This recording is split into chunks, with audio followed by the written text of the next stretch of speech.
નખત્રાણામાં ચાલતા સ્પાને તાત્કાલિક બંધ કરવા તંત્રમાં રજૂઆત કરાઈ। ગેરકાયદેસર દેહ વ્યાપારની પ્રવૃત્તિના કારણે વેપારીઓ પરેશાન બન્યા। 7 દિવસમાં તંત્ર કાર્યવાહી નહીં કરે તો તાળાબંધી કરવાની ચીમકી અપાઈ। નખત્રાણામાં એસટી બસ સ્ટેશન પાસે આવેલા કોમ્પ્લેક્સમાં સ્પાના નામે ગેરકાયદેસર દેહ વ્યાપારની પ્રવૃત્તિ ચાલી રહી છે। તંત્ર દ્વારા તેના પર અંકુશ લાવવામાં આવે તેવી માંગ કરવામાં આવી છે। વેપારીઓ દ્વારા નખત્રાણા પ્રાંત મામલતદાર અને પોલીસમાં કરવામાં આવેલ રજૂઆત પ્રમાણે છેલ્લા કેટલાક સમયથી સ્પાના નામે દેહ વ્યાપારનો ધંધો ચાલી રહ્યો છે, જેના કારણે દુકાન ચલાવતા વેપારીઓ અને દિવસભર આવતા નાગરિકો અસુરક્ષાની ભાવના વ્યક્ત કરી રહ્યા છે।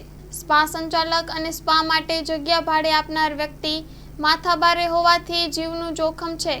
કોમ્પ્લેક્સમાં અનેક ગેરપ્રવૃત્તિ થાય છે। 7 દિવસમાં સ્પાના નામે ચાલતી આ દેહ વ્યાપારની પ્રવૃત્તિ બંધ કરવામાં આવે તેવી રજૂઆત કરવામાં આવી છે। અન્યથા કોમ્પ્લેક્સના દુકાનદારો દ્વારા જનતા રેડ કરીને તાળાબંધી કરવામાં આવશે, જેની જવાબદારી તંત્રની રહેશે તેમ જણાવાયું છે। સ્પાના કારણે ગ્રાહકો દુકાનોમાં આવતા નથી, જેના કારણે રોજગારીની આવક પર અસર પડે છે। Story report by Pankaj Kabira, Nakhatrana.